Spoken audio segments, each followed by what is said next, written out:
Is Zenith VR the VR MMORPG we've all been waiting for? Well, I played a lot of it, more than I was expecting over the past week in the closed alpha, and I think I have my answer. Let's talk about it. Well, starting off, what exactly is Zenith? Well, Zenith is a VR MMORPG set in a cyberpunk-style world. The art style was inspired by the JRPG and anime art style. Now, this launched on Kickstarter in August of 2019, and they hit their funding goal in 4 hours. In fact, they broke it and went all the way up to $280,075 with a total of 3,415 backers. That was just the beginning for this game, because over the course of the last year and a half, they've been working on this, working with the community, and bringing more people in through pre-orders. Now, as the closed alpha launched last week, it allowed people finally to take a look at the game that they've all been waiting for. But was it exactly what they expected or what I expected? Was it worth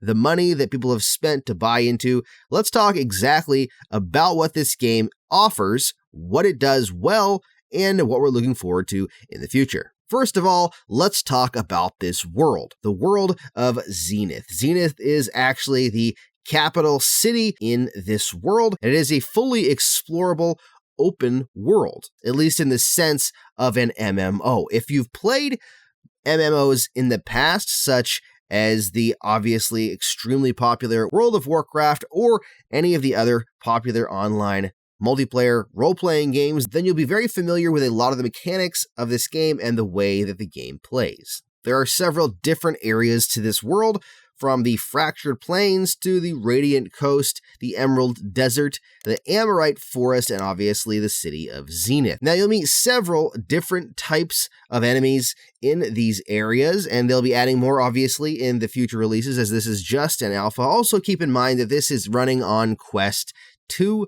I did get access to the PC VR version at the end, but I didn't get a chance to really play it and record. So everything you see today will be on Quest 2, which means it's zoomed in to cover the full screen, and you're not getting the full experience of exactly what this game is going to be like, but it should give you an idea of what is there. Whether you're fighting the Sylphids, or the Naga, the Exiled, or some of the other enemies, those are the people you'll be fighting against in this living world. You'll be taking quests from Mika, at least in the alpha. I'm assuming in the future, as the game progresses, you'll have quests from other characters as well as other enemies, and possibly even other areas. I've jumped around the map several times, and I died several times as I tried to battle very high-level characters with a very low-level swordmaster. One thing about VR MMOs that I've found after playing this game a lot over the past week is that the tropes that you see in MMOs are much more prevalent, or at least much more obvious, in virtual reality, and that includes enemies. So in an MMO, generally speaking,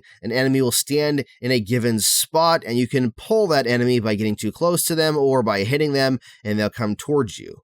Well, the same applies in Zenith, and it's very obvious and almost odd when you're playing a VR game to run around in a world and see all these people just standing about. Now, having said that, that does make it somewhat easy to maneuver around and try to get places without having to battle people, but at the same time, it makes the world feel a little less lifelike. My hope is that in the final release, we'll at least have some sort of movement to these characters, but even if we don't, that just means that it is a true, massive multiplayer online game. One unique aspect to this VR MMO is that you can literally climb anything. That means that you can climb up the side of a tower, you can climb up a tree to get an apple, or you can even just climb up the side of a mountain to go over it if you don't feel like going around it. There is a map in this game, and one thing that I've talked to a few people out that didn't realize, because it doesn't really tell you this, is if you look at your map, in your pause menu, you can actually fast travel, which is really cool. Another thing that I really like about this game is the way that you find your way around the game. By hitting a single button, it brings up a map over the top of your hand, allowing you to figure out which direction you need to go. It also brings up the quests that you have running currently and what you need to do to be able to complete those. And if you look up in the sky while you're playing, you can actually see a marker where you're supposed to go for your next quest or for one of your quests, which I think is really cool. It's not intrusive, it just kind of sits there up in the sky, and because you're in VR and it is 3D space, it looks like it's far away or close depending on where you need to go. It sits right exactly over top of where you're supposed to be, and I think it's a unique way of making it so that you know where to go without putting some sort of arrow in the UI and driving you crazy trying to tell you where to go. You can also glide, and you do have a stamina meter. As you glide, if you put your arms out, just like in Population 1, you can glide through the air. Currently in alpha form, other than the enemies and Mika to give you these quests, the world is pretty dead aside from other players. There is a single shop that I found right next to the bridge outside of Zenith where you can sell items and buy random drops, which again is very similar to an MMORPG. I'm going to probably keep saying that in this video because one of the things I found about Zenith that I actually personally like is it felt extraordinarily familiar, as it was so similar to a traditional old-fashioned, regular MMORPG. A lot of the things in this game remind me so much of playing through World of Warcraft when I was younger and spending a lot of time in there. The grinding, the questing. Apparently they're even looking at bringing pets into the game. I really hope they bring mounts into this game because that would be so cool to jump on a mount in VR and ride it across the plains. Speaking of plains, there are several areas in this game, and visually they're actually pretty good, even on Quest 2. But as I said, currently the world does feel a little bit empty. I hope that in the future they can add some more life to it by adding some NPCs, maybe adding some animals or some additional stuff going on in the world just to make it feel a little bit more alive.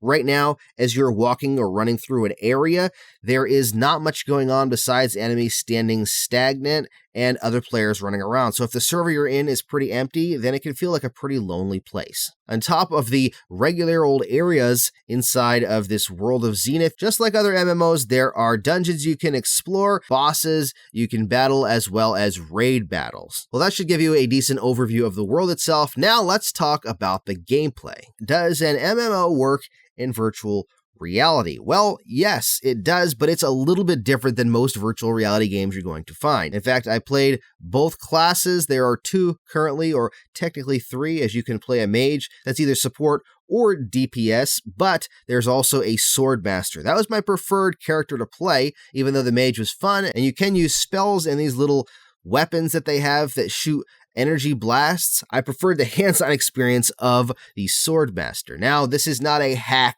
and slash game. Although you will be hacking and slashing, it's less about how fast you can slash and more about your technique.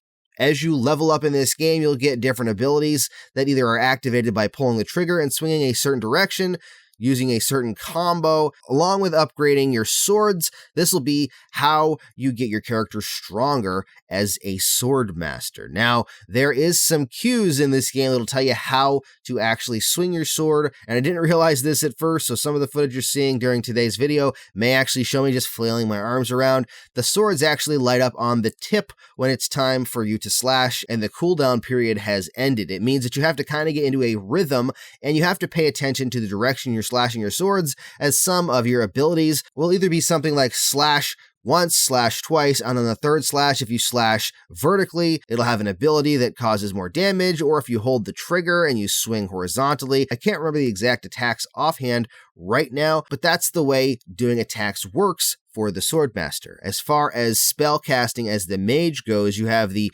weapons that you can use, these blaster type of weapons, along with the ability to cast spells by raising your hand, pushing a button, and pulling it down, or other methods of hand casting. This game allows you to use different types of spells, whether it's electricity, whether it's even the snowball. As I said, there are only currently 2 different types of characters, and that's the mage and the swordmaster. I imagine they're going to expand that in the future, but currently being a swordmaster takes some patience and some skill as you try to figure out how best to battle. Wandering around can be quite fun in this game. Currently, there is only click turning. It doesn't actually have smooth turning, at least as of yet. There is a comfort mode. It allows you to turn on all the comfort options so that you can get a vignette and all the other comfort things that happen for most other games. There are quite a few different shards, which is what they call servers for this game. They actually had to open up more, I believe, because so many people jumped on when the game first launched into closed alpha. The cool thing is unlike other MMOs I've played,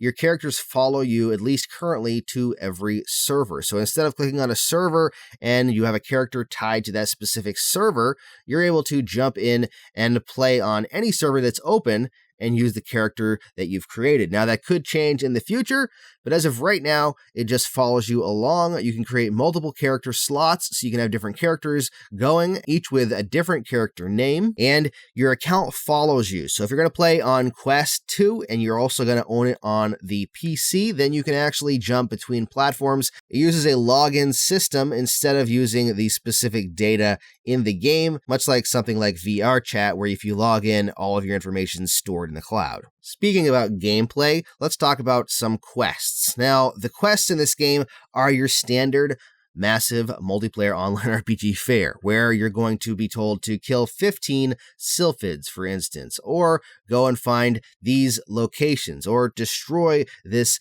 item like a crystal, or 15 of these, or find these different items, or kill this many people and the boss in a specific dungeon. This is the way online multiplayers work.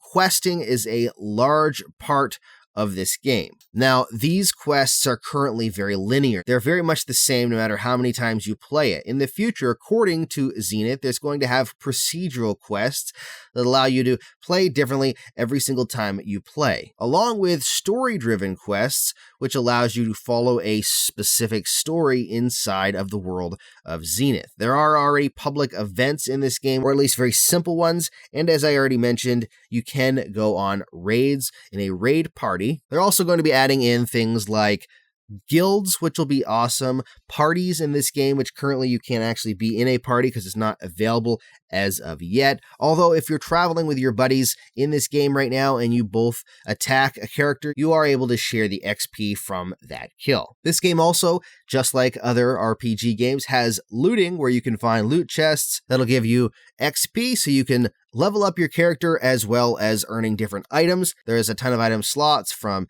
hats, which will be coming in the future, to armor and different weapons, and you can upgrade your weapons, you can sell them at the store, you can buy random drops, and you can even get random items just by fighting enemies. Although this isn't around just yet, they will be coming out with crafting as part of this MMO. I don't really know exactly how this will work, although I've been told there will be specific minigames for crafting, so you'll be gathering items, like for instance, ingredients for a recipe and cooking up the recipe by playing a mini game style game. Now that we've touched on both the world and the gameplay, let's talk a little bit about the visuals. This game, visually on the Quest, actually looks pretty good. Obviously, the lighting effects and textures and all that stuff are better on PC VR, but at the same time, Quest 2 looks pretty darn good, and it plays really well, which is the most important thing. I actually was able to play this game while my Wi-Fi was down, connected to my cell phone hotspot running on 4G LTE, and it worked without a hitch. It literally was perfect, which is insane to me because I could take this on the road and just connect it to my phone with unlimited data and be able to play as much as I wanted, which if you're like me and you like this style of game, you probably will end up doing eventually because you'll want to play if you're on the road. This type of game for me is very addicting, by the way, trying to level up and gather different stuff and just become the best you can. I end up getting pulled into this type of thing, and I've played with a few people over the course of the time that I played this game, from Gamertag VR to Mateo to Sadly It's Bradley and even Mike from Virtual Reality Oasis. And everyone that's played it has been a blast to play with. Now, back to the visual aspect, I kind of got away from that. This visually reminds me of jumping into an anime or JRPG style game, which is the art style, as I mentioned at the beginning, that they were going for, or at least that inspired this game. This is a cyberpunk type of game where you're going to have technology mixed in to this game. So it's not going to be your traditional medieval style with just magic and orcs and wooden buildings and stone buildings and those types of things. This is going to be a different type of setting than that, but I actually like the setting. I think that visually it really works, having the green rolling hills and the Japanese style architecture along with futuristic type architecture mixed with it. I think it works. All right, so now you've heard a lot about this game. The question is this the VR MMORPG we've actually been waiting for? Is this something that's going to take off on the Quest 2, on PC VR, eventually on PSVR? Is it going to drive a ton of people into this world and be a popular option for those that love MMOs and maybe those that don't?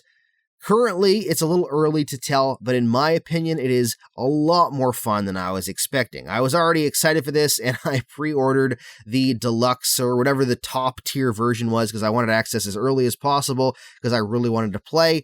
And just having played this last week, way more than I usually do any other VR game, by the way, I really wish the servers were still open because I would be jumping in every day and leveling up my character if they were. It's definitely a better game if you take advantage of the M in this title of MMO, the massive multiplayer aspect. It is way better to play with people, whether it's friends or random people you find in the world as you're walking along, which happened a few times as I was playing, just meeting new people. This game works really well in multiplayer. In fact, if you've got a group of people together to go on a raid, I have not personally done that yet because every time I've played it's kind of been an odd time.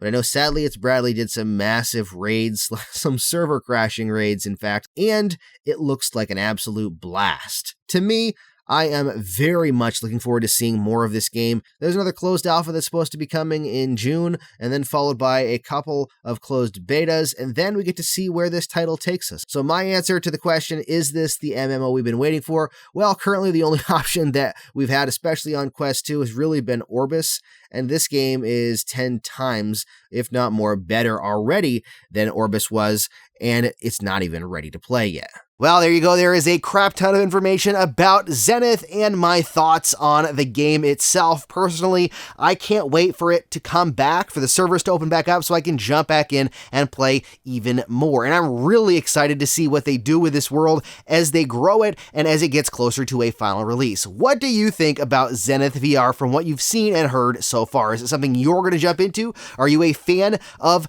MMO games? Is it something that you're really looking forward to investing a lot of time in? Let me know down in the comments. And if you want to get the most out of your Quest and your Quest 2, don't forget to hit that subscribe button down there and the bell icon for notifications. Plus, you can check out even more of my videos right there. Thank you so much for watching. Stay safe and happy questing.